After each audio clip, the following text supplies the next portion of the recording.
Hi hello नमस्कार सगळ्यांना श्री स्वामी समर्थ। तर सगळ्यांना शुभ सकाळ, गुड मॉर्निंग। तर सकाळी सकाळी मी सगळं काम आज आवरलं होतं। कपडे धुणं, भांडी वगैरे सगळं करून, म्हणजे मी सकाळी धुते भांडी वगैरे। तसं रात्री पाणी नसतं ना आमच्याकडे, इथं पाणी वगैरे नळाला येत नाही, एक दिवस आड येतं आहे। मग कसं होतं आहे, भांडी वगैरे घासून पाणी संपवलं ना सगळं की मग वापरायला, बाथरूमला जायला वगैरे असं पाणी राहत नाही। त्याच्यामुळं मग मी सकाळीच धुते, पाणी आल्यावर कपडे धुणं, भांडी वगैरे सगळं करते सकाळीच, बाळ उठण्याच्या आधी। नाही तर कधी कधी बाळ उठतं, मग त्याला घ्यायचं, परत मग थोडं थोडं काम करायचं, त्याला मोबाईल बघायला थोडा वेळ द्यायचा, असंच चालतं आहे माझं सकाळचं रुटीन।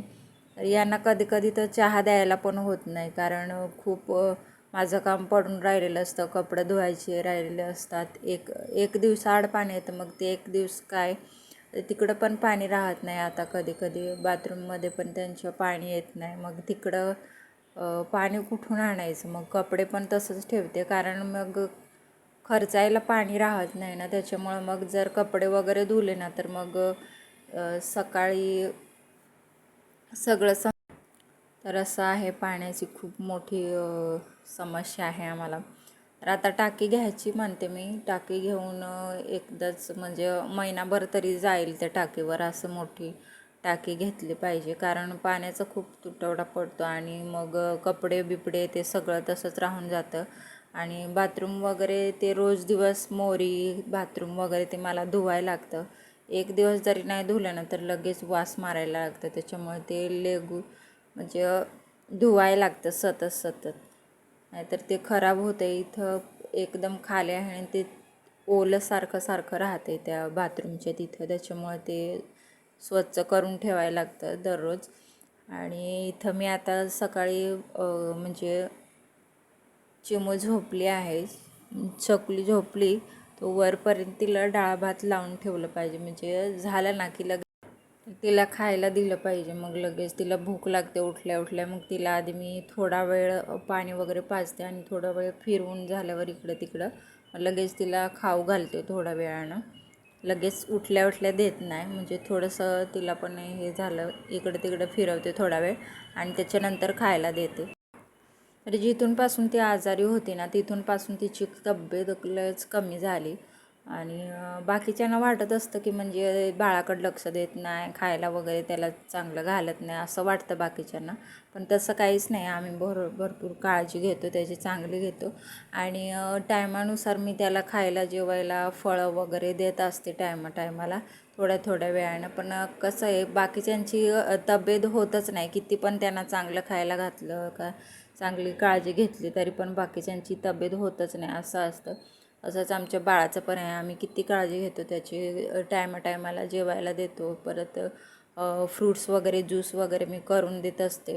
पण बाकीच्यांना काय वाटत असतं की काळजी घेत नसेल, खायला देत नसेल व्यवस्थित, असं वाटतं तब्येत बघून, पण तसं काहीच नाही। वेळोवेळ मी तिची काळजी घेत असते आणि जेवढं होईल तेवढं तिच्यासाठीच करते मी। आणि बाकीचं काम राहिलं तरी पण तिला खायला मी आधी करून ठेवते आणि त्याच्यानंतरच राहिलेलं काम करत असते मी। तर इथं बघा डाळ भात तिला लावलं आहे, ती झोपून उठेपर्यंत डाळ भात फोडणीवर पण देऊन होईल माझं, आणि काढून ठेवते प्लेटमध्ये। नाहीतर काय होतं, गरम गरम होते ना जास्त, त्याच्यामुळं मग रूममध्ये पण खूप गरम होतं आहे आता। तर तिला म्हणजे डाळ भात लावले ना की डाळीमध्ये ते बघा गाजर वगैरे, म्हणजे बीट वगैरे टाकत असते, मग ती काय शिजलं ना त्या डाळीमध्ये तेच खाते, म्हणजे तिला चांगलं आवडतं डाळीमध्ये टमाटर टाकलेलं, गाजर, बटाटा, तर ती चांगली खाते डाळ। तर इथं बघा आम्ही रात्री गेलो बाहेर, तर बाजार काय काय आणलं आहे तुम्हाला सांगते। टमाटा आणलं आहे, सफरचंद आणलं आहे तिला, द्राक्ष आणलेत, केळे आणलेत, आणि परत भाजीसाठी सिमला मिरची आणलीत, आणि मेथी आणली ती, आणि कारले आणले। ते कारले एवढे त्यांना नाही आवडत, पण मला आवडतं सुकेच करायचे आणि थोडे कडक करायचे, म्हणजे चांगले लागतात ते। तर इथे बघा रुद्राक्ष झोपलेली आहे आणि माझं सगळं काम ऑलरेडी झालेलं आहे। तर त्यांना चहा पण देता आलं नाही, एवढं माझं काम मी कामातच हे होऊन गेले, कारण खूप सारं आवरायचं होतं माझं काम. इथं कपडे बघा किती धुवून टाकलेत मी. इकडे साईडला एक दोरी आहेत, तर सगळे पूर्ण बाळाचेच कपडे याच्यावर आहेत. आणि इकडे आमचे दोघांचे आहेत आणि तिकडे टॉवेल वगैरे ते सगळे धुवून टाकले आज. कारण काल पण धुले नव्हते मी कपडे. तर इथं बघा नारळाच्या हे फांद्या पडत आल्यात आणि बाकीच्या पडल्यात. ते एवढा पाऊस होता, त्या पावसानं सगळं झोर पाडून टाकले. आणि इकडं बघा टावेल वगैरे धुवून टाकले आज सगळे तिघांचे पण मी. आणि पाणी सगळं आज रिकामीच होतं. 2 कॅन भरलेले आहेत, ते दिवसभर होते.